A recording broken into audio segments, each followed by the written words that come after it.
Brian Welch is the lead guitarist of a band named Korn. Now, the funny thing is that Brian Welch claims to be a Christian. And I have wrestled with Christian people, especially evangelical people, for a very long time, saying there's something wrong with this guy's conversion. There's something wrong with how he describes it. And many people have just pushed back on that, saying, "Ain't no way, Spencer, you're just being a legalistic Pharisee," or whatever they like to throw at you. But he made a post this week about Thanksgiving, and it's troubling what this man is saying about his own conversion. It's not good.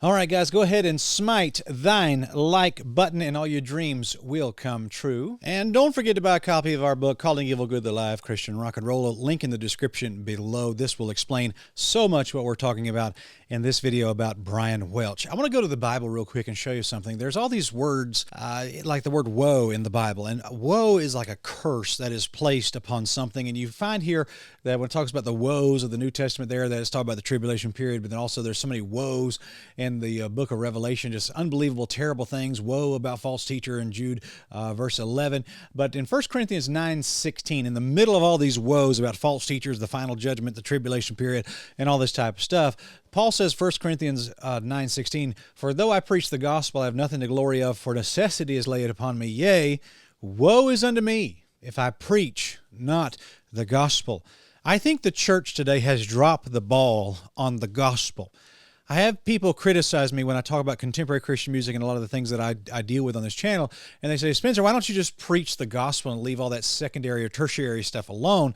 And I know instantly when someone says that to me that they're woefully misunderstanding, and I'm sorry, I shouldn't use that word, but they're severely misunderstanding what I'm going for. I am not speaking about tertiary, secondary issues here. I am speaking about gospel issues. And when I say the things that I say about some of these leaders, I am not trying to split hairs with good Christian brethren. I am warning you of a false gospel that is coming down the pike, and we deal with this in our book, and there's so much here. I'm working on the sequel of it right now. It's going to be called Wandering Stars. Guys, there is a lot to this. Now, Brian Welch came out and has been the guy. Of course, he's the front runner, the lead guitarist for Korn, and he's actually a very talented musician as far as that goes. If you can call 7-string guitars a talent, he is one of the best in the world at that. I've actually gone to hear him preach in person in Brandenburg, Kentucky, and he is a very well-known guy in the rock and roll heavy metal world. There was a time where Brian Welch gave some very troubling remarks about getting out of Christianity, and we made some videos about that. And by the way, if you type in Brian Welch, you'll see some of my videos in there and the things that we've talked about there. Brian Welch criticized me in a video, and all I did was just take what he said at the time, and now he's come back and clarified, and so we backed off on that one because he clarified. But this is what he said. Christian news media and other websites and stuff, especially the Christian side, there's been a lot of stories about Christian musicians renouncing their faith. So it's really good for clickbait. A lot of these media outlets took it and listened to it and thought that I was renouncing it. So it was definitely taken out of context. Okay, so he denied that he ever left the Christian faith, but that he was just a little bit too obnoxious and needed to tone it down. Of course, he used our video as one of the people who was talking about that. And really all we were doing was we were taking his words, his exact words of what he was describing, and just said, this is what the man is saying. Well, in today's video, we're going to do the exact same thing again. I'm going to show you the exact words that Brian Welch is using to describe his born-again New Testament conversion. This is what he says. Now, of course, this week here in the United States was Thanksgiving, and which is, of course, an American holiday. And he made this post on his Instagram account. I want you guys to see this. Okay, I'm going to pull it up on the screen. This Thanksgiving weekend, I'm thankful I'm not this guy anymore. This is the face of a meth and Xanax addiction. But notice this right here. The ego died, the soul came alive, and the true self emerged victorious back from the dead. It's never over until we decide it's over or unless the addiction wins. It's our choice. Now, I want to tell you that is very troubling. He is now describing his bout with drugs, getting off of that, which originally he credited to his faith. Now he's just generically talking about how he battled and overcome a Xanax and methamphetamine addiction. And the terminology he uses to describe this encounter, this powerful encounter that he had, is right there highlighted in blue. The ego died, the soul came alive, the true self emerged victorious back from the dead. That is not the testimony of a Christian. If I were to sit here on this channel and I were to say, back 2001 at November 5th, man, I transcended the higher planes of existence and became a Christian. I think if you knew the Bible and knew the gospel, I think that you would question that wording of that. He transcended higher planes of existence and became a Christian. What is this even about? And that's not a testimony of salvation. That's Zen Buddhism is what that is. And a lot of the themes of this channel that I've been talking about is that there is a Western Christianity that is out there that uses terminology of the Bible, but ultimately it is an Eastern mysticism. And Bethel practices it. Stephen Furtick teaches this stuff, and it's not biblical. It's just not Bible, and the only reason it exists is because evangelical people are so biblically ignorant with their little marshmallow sermonettes that they get from these Rick Warren lovey-dovey fuzzy-wuzzy preachers. Every week they don't know anything about the Bible. And then because of evangelicals' absolute utter refusal to practice any form of ecclesiastical separation from any type of false teacher, no matter what, they just open the floodgates for every type of person to come into the fold and just steal away everything. We're not wolf shooters anymore. We're wolf petters. We're hoping that if we're nice enough that we can turn the wolves into sheep. And I don't have a degree in biology, but I don't know. I just don't think petting wolves on the head somehow makes them nice and makes them sheep. I think you people have dropped the ball dreadfully on this stuff. And because of that, because you have so blurred the lines on every little thing out there in the name of kumbaya, Christian unity and love, you've dropped the ball on the very gospel itself. Paul said,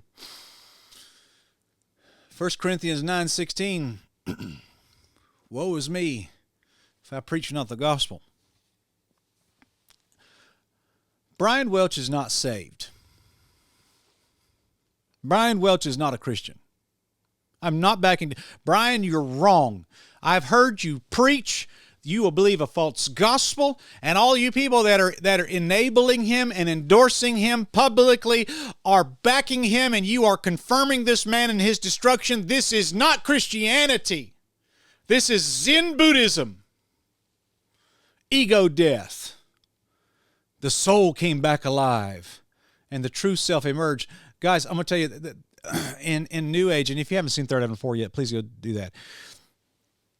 In New Age, they talk about the higher self. I'm going to achieve my higher self. Sometimes they interchangeably use the term true self with higher self, but the true self and the higher self is the same thing. If he were to say the ego died, the soul came back alive, and the higher self emerged, that would be the exact same thing. So with that being said, let me give you a clear-cut example of what I'm talking about here, and it's right here. I'm just going to go to the Encyclopedia Britannica, just so you can see it on a page yourself. What is an ego death? An ego death is a psychoanalysis, mysticism, and some religions, the disappearance of an individual sense of self or the removal of one's perception of oneself as an entity separate from one's social or physical environment. Ego death as a practice can be traced to early shamanistic, mystical, and religious rites in which subjects sought ego death as a way of communion with the universe or with God. Such unity was thought to be realized in prolonged meditation or religious ecstasy, exemplified in the latter case by Saint Teresa of Avila, according to some interpretations of her Christian mysticism. Look right here in the purple. Ego death is associated with Zen Buddhism, which emphasizes enlightenment or unity with the Buddha as practiced in dedicated meditation. In addition, it is associated with Muslim Sufism. Separately, the state of fana, or the complete annihilation of the self in preparation for union with God. Since the mid-20th century, ego death has frequently been referred to as a consequence of the use of psychedelic drugs such as psilocybin and LSD. If a man comes forward in a church and says, I want to join this church, and you say, are you been saved? He goes, oh yes, I've had my ego death. And the higher self or the true self emerged. You better not let that man join your church. Guys, I'm going to tell you something about Brian Welch. Brian Welch believes a different gospel. What he is saying about his conversion experience is unbelievable.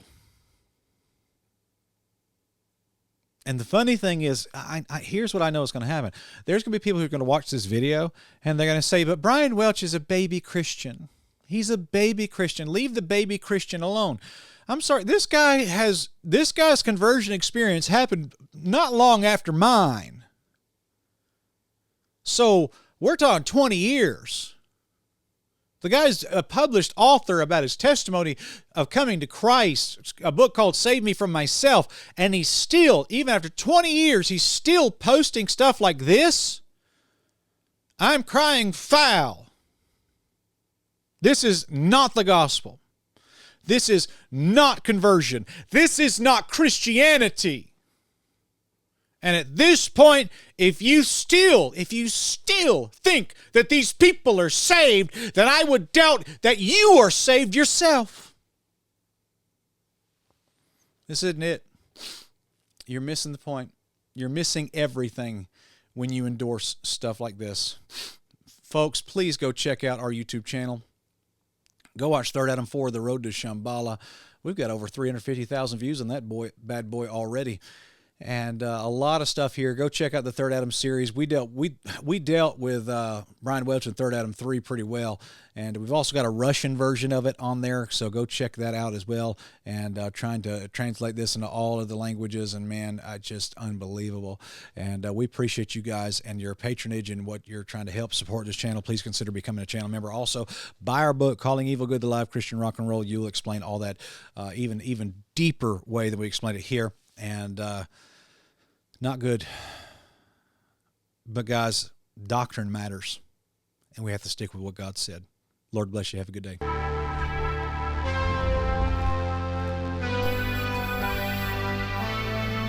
Have you ever seen something so crazy that you really don't think anybody will believe you? Witnessing the majesty.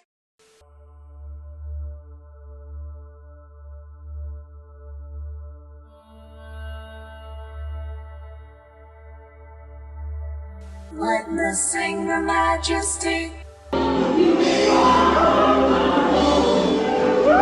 Sometimes when you study this stuff, you find things out that you really wish you didn't.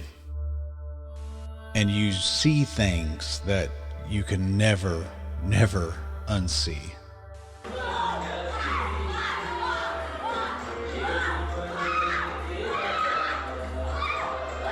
Witnessing the majesty.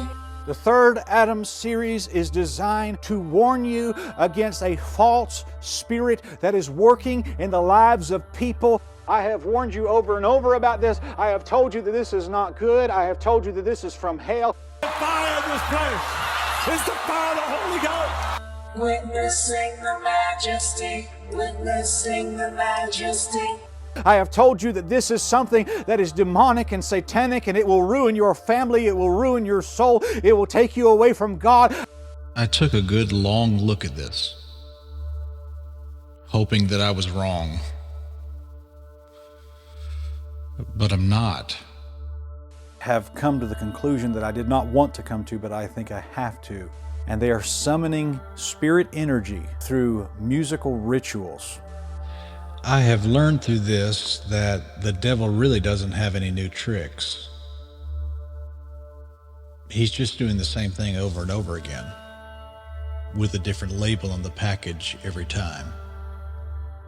The dirty secret about Nikola Tesla is that Nikola Tesla was not a scientist.